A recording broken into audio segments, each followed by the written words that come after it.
প্রিয় দর্শক, দেশ এবং প্রবাসে এই মুহূর্তে যে যেখান থেকে আমাদের ইউটিউব চ্যানেলটি দেখছেন সবাইকে প্রীতি এবং শুভেচ্ছা জানিয়ে শুরু করছি আজকের প্রতিবেদন। তো দর্শক, দেখতে পাচ্ছেন যে আমার সামনে একজন বোন আছে। এই বোনটির জীবনের গল্প আপনাদের শোনাবো। সে কী অবস্থায় কেমন আছে সেটা আমরা আজকে জানবো। আসসালামু আলাইকুম।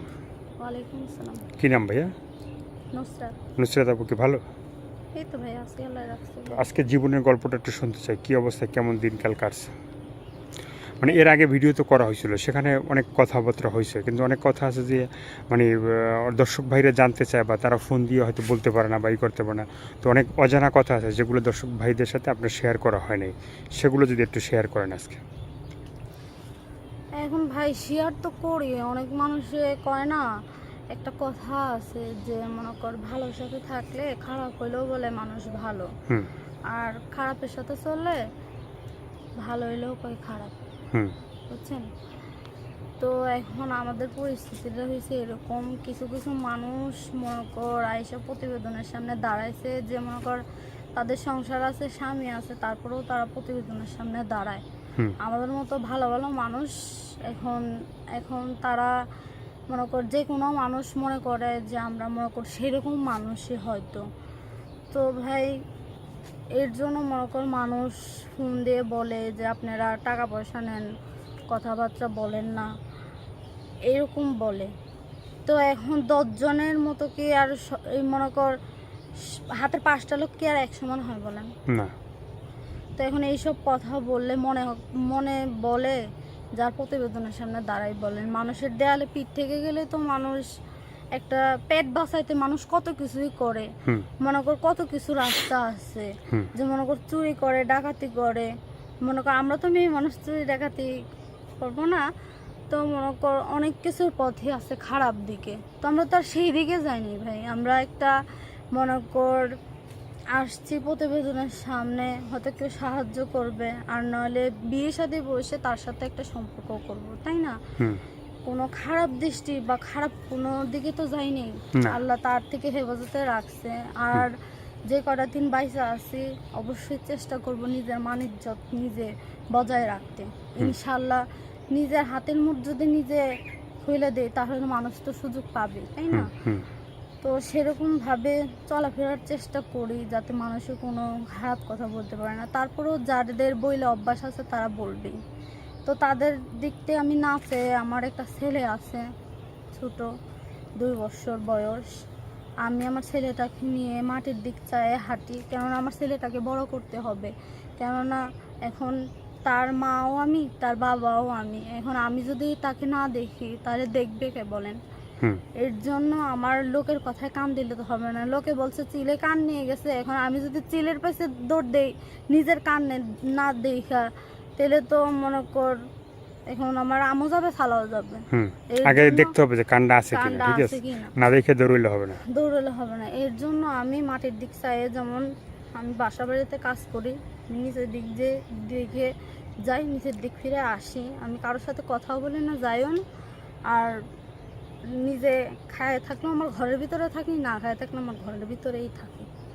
বুঝছেন? এখন আমি চাই প্রতিবেদনের সামনে আসছি, যদি কোনো ভাই বেড়াদার মনে কর আমার পাশে থাকে, বা আমার আমার আমার তো ডিভোর্স হয়ে গেছে, বুঝছেন? এখন আমি চাই আমার জীবনটাকে নতুন করে সাজাতে। এখন কেউ যদি আমাকে ভালো লাগে তাহলে তার আমি পার্সোনাল নাম্বার কিনে বা ইমো মোবাইল কিনে তাকে নাম্বার দিয়ে তার সাথে শুধু কথাবার্তা বলবো, সে আমার দায়িত্ব নেবে, আমার বাচ্চাটার দায়িত্ব নেবে। তো আমি তার সাথেই কথা বলবো। সে যদি চায় যে মনে কর বিয়ে শাদী আমাকে মোবাইলের মাধ্যমে করতে, তাহলে আমি মোবাইলের মাধ্যমেই করব। দরকার হলো, যদি কত মানুষ বিশ্বাস করে না যে বিয়ে শাদীর টাকা পয়সা নেয় বুঝি, বিয়ে শাদী করে না, চাই যদি, তাহলে বর্তমান আপনি সামনে থাকবেন, থাকা অবস্থায় আমরা বিয়ে শাদী করব।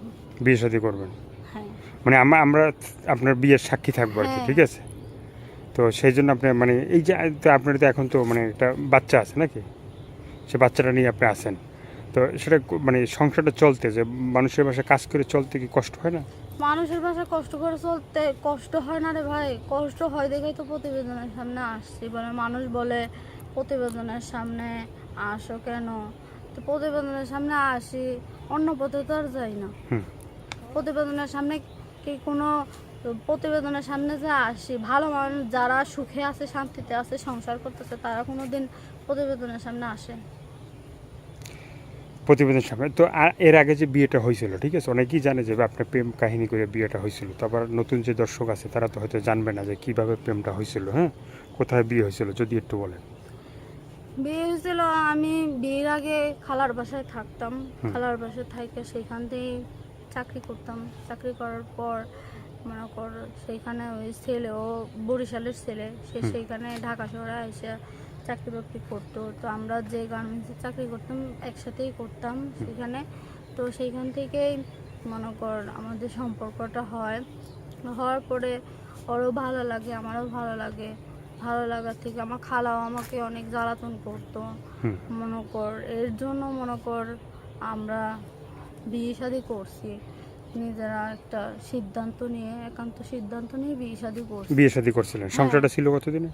সংসারটা ছিল তো 1-1.5 বছরের মতো। 1-1.5 বছরের এর ভিতরে একজন মানে বাচ্চা আছে। হ্যাঁ। তো এখন মানে সংসারটা নাই, না, ডিভোর্স হয়ে গেছে। ডিভোর্স হয়ে গেছে। তো সর্বশেষ বলেন যে এখন নতুন করে সংসার করতে হলে কী ধরনের মানে একটা মনের মানুষ আপনি চান? এই তো যে 5 ওয়াক্ত নামাজ রোজা পড়বে, আমাকে 5 ওয়াক্ত নামাজ রোজা পড়াতে পারবে, ঘরের ভিতরে রাখতে পারবে, সব দায়িত্ব নিতে পারবে। আমি সেরকম একটা মানুষই চাই যে ভালো মনে আমার সাথে কথাবার্তা বলতে পারবে। হুম। আমি সেরকম একটা মানুষই চাই। তো দর্শক, এই আপুর কথাগুলো শুনলেন, ভালো লাগলে তার পাশে থাকবেন এবং সাহায্য সহযোগিতা, প্রেম, ভালোবাসা, বিয়ে শাদী যে যেটা করবেন সেটা আপনাদের একান্তই ব্যক্তিগত ব্যাপার। ভালো থাকেন, সুস্থ থাকেন, 5 ওয়াক্ত নামাজ পড়বেন আর দেশটাকে বেশি বেশি করে ভালোবাসবেন। যারা নতুন, চ্যানেলটি সাবস্ক্রাইব করে সঙ্গে থাকুন। সবাইকে আল্লাহ হাফেজ, সবাই ভীষণ ভালো থাকবেন।